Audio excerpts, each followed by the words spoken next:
Welcome to MMC news.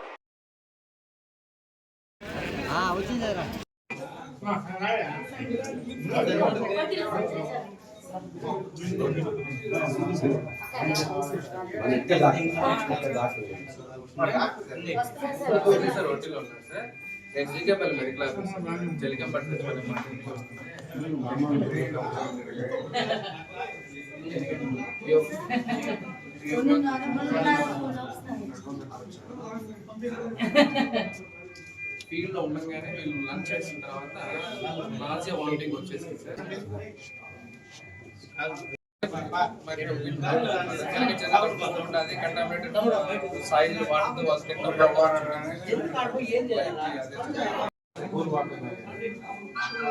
And వాళ్ళు కొంతమంది bore water కొంతమంది తీసుకుపోయి ఆ బోర్ నీళ్ళు తాగిన వాసన వచ్చిందా?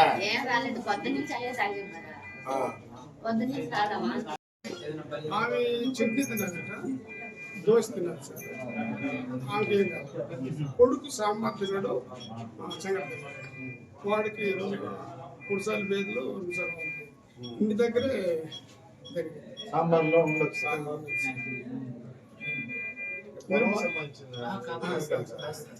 ఇంటి దగ్గరే జరిగింది. అంటే లాస్ట్ లో అబ్బాయి వచ్చి ఇంటి దగ్గర చేశాడు.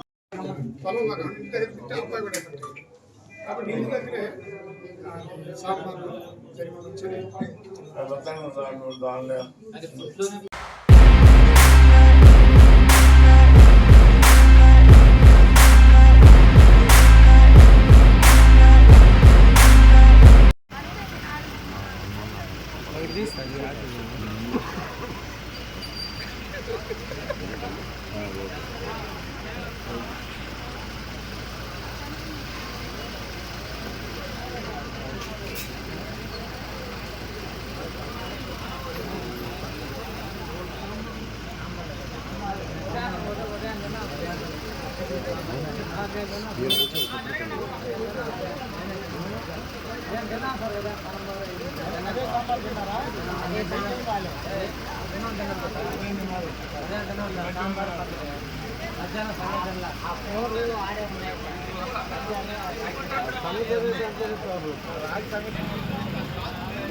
క్రైమ్ వాళ్ళు ఇచ్చేసి శాంక్షన్ ఇచ్చేసి బంద్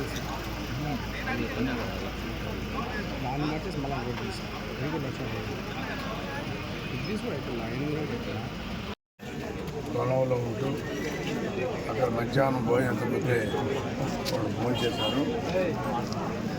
ఆ భోజనం చేసిన తర్వాత వాళ్ళకి వామిటింగ్స్ అవి రావడం, హాస్పిటల్కి రావడం, హాస్పిటల్ అందరూ జాయిన్ చేశారు. అయితే ఫుడ్ పాయిజన్ ఫ్రీగా తెలుస్తూ ఉంది.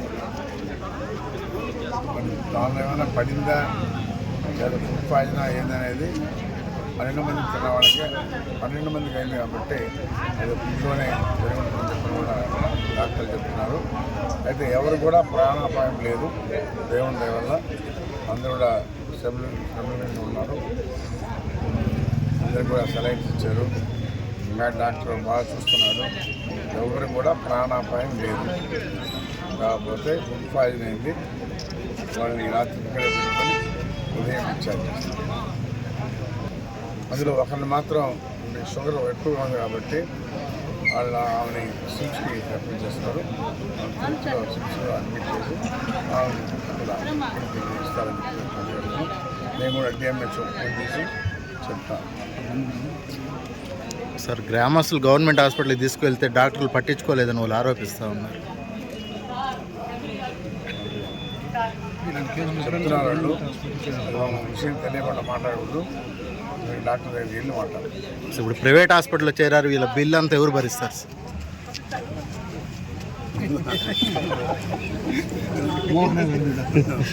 ప్రభుత్వం భరించాలి. అంటే రోజువారీ కూలీలు పోయేవాళ్ళు కదా, ఇప్పుడు ప్రైవేట్ హాస్పిటల్ చేరడం వల్ల వాళ్ళకి అంతా బిల్లు కట్టాలి కదా, దానికని సార్ ప్రభుత్వాన్ని కూడా పెడతాం. ఐఎస్ఐ బిల్లుని ప్రభుత్వం దృష్టి వెళ్ళి దాని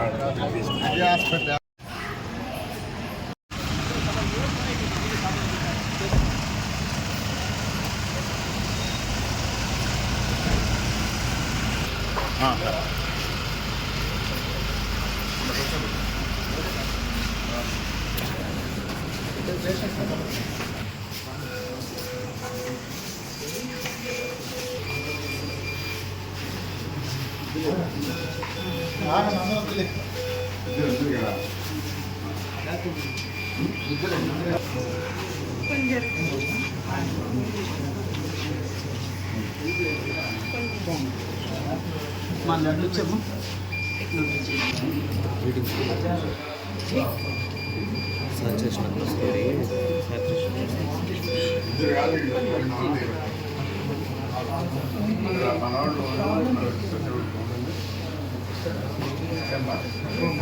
వస్తే అడ్మిట్ చేసుకోవాలా ఏదో వాడిని ఏమంటారు కూర్చోండి అంటే ఎందుకు వస్తే అయితే పోతారమ్మా వాళ్ళు టెన్షన్ ఉంటుంది కదా. ఇప్పుడు చాలా వస్తువులు ఉండేవాళ్ళు టెన్షన్ వచ్చినప్పుడు పార్టీలో కూర్చోండమ్మా.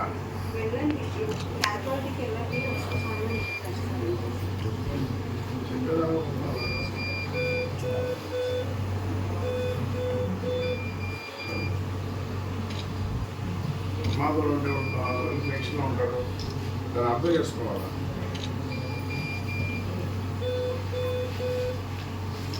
సుధారణ చూసుకుంటే ఎందుకు పోతారు ప్రైవేట్ హాస్పిటల్కి?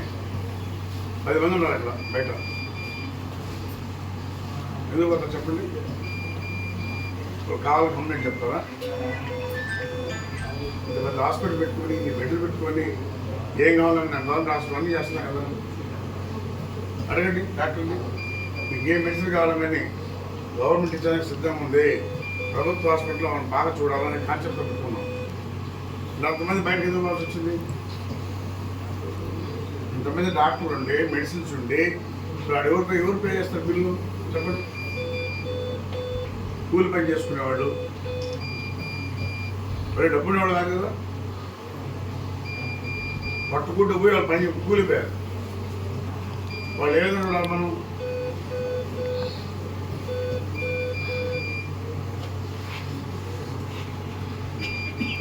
హాస్పిటల్ ఇంతమంది ఉండి ప్రైవేట్ అంటే మీరు సీట్లో లేదు చెప్పండి. వాళ్ళు ఎవరు కావాలని పోయారా?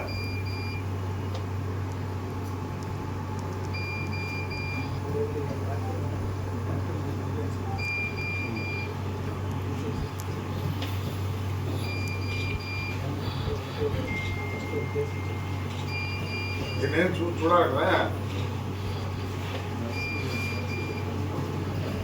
అసలు నర్సులు కూడా సమానం చెప్పట్లేదంట.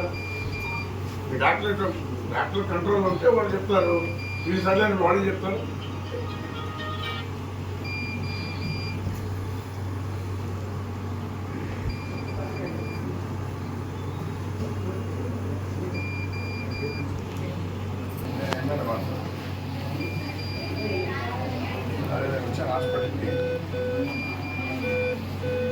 హాస్పిటల్కి వచ్చా వెంగడి ఎంతమ్మా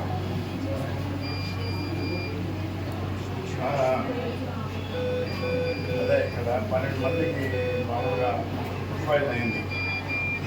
అందరూ గవర్నమెంట్ హాస్పిటల్కి వచ్చారు.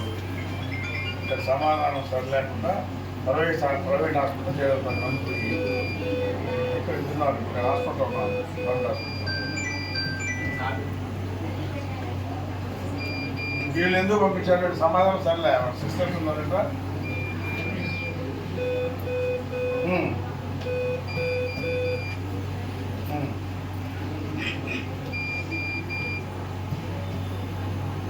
అది కాదు సార్,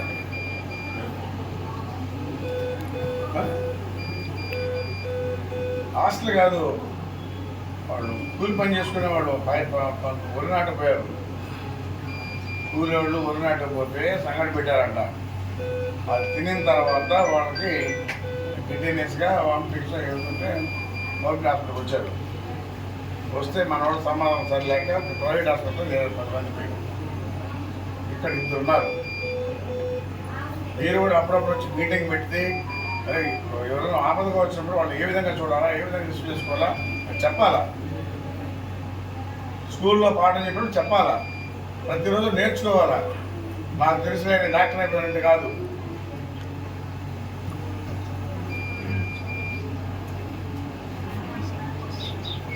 ఆ సిస్టమ్స్ కూడా అడగ చూడండి అసలు వాళ్ళందరినీ మార్చేసి కొత్త వాళ్ళు పెట్టండి. వెళ్ళే సిస్టమ్ సమాధానం కూడా లేనట్టుంది. ముందు వాళ్ళు కూడా మార్చండి. మీరు ఉండే సిస్టమ్స్ మార్చి ఈ డాక్టర్లకు కూడా కౌన్సిలింగ్ ఇస్తే తప్ప లేదు. ఇప్పుడు ఆపదలు వచ్చినప్పుడు ఏ విధంగా రిసీవ్ చేసుకోవాలని వీళ్ళలో కూర్చోండి మేము వస్తామని అంటే సాగు బతుకులు వాళ్ళు ఉంటారా? మనవాళ్ళు సమాధానం సరిగ్గా చెప్తే ఎందుకు వంద పర్వాలేదు వస్తుంది 10 మంది కూలోళ్ళు వాళ్ళు బిల్లు కట్టాలి. ఇప్పుడు మన హాస్పిటల్ అన్నీ ఉండి బెడ్స్ ఉన్నాయి, మెడిసిన్స్ ఉంది, డాక్టర్స్ ఉన్నారు, అందరూ అన్నీ ఉన్నాయి కదా. మరి 10 మంది బయట చేరినారు. ఎడంత నీట్గా ఉంది, ఆడంత నీట్ కూడా లేదు అసలు. ఏం కనుక్కుంటారు మీరు? ఇది చిన్న విషయం కాదు. ఇది 12 మందికి ఏదైనా అయి చనిపోయిన పరిస్థితి చూడండి ఒకసారి. నా పరిస్థితి ఏంది, మీ పరిస్థితి ఏంది? మన హాస్పిటల్లో సరిగ్గా లేదు సమాధానం.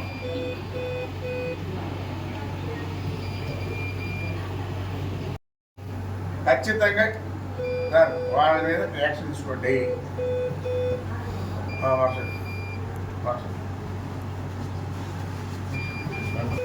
అప్పుడు భయం ఉంటుంది.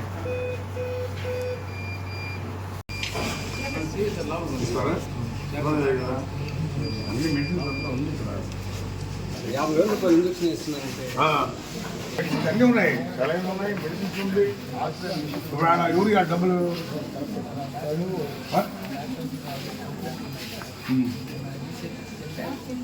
నేను చెప్తాను పెట్టు, నేను చెప్తాను.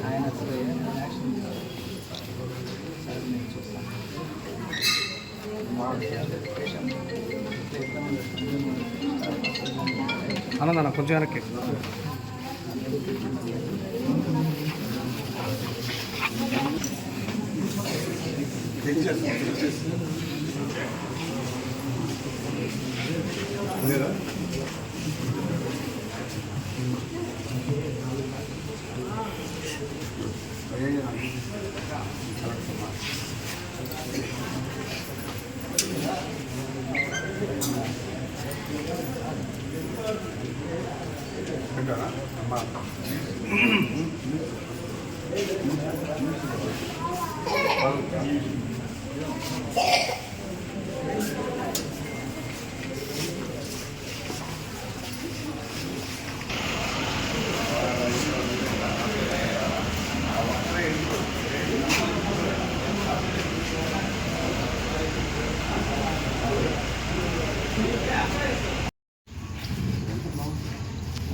ఆర్ఎల్, ఎంసెట్, యాంటాక్, వీటివన్నీ ఫ్లూయిడ్స్ అవన్నీ ఇచ్చాము.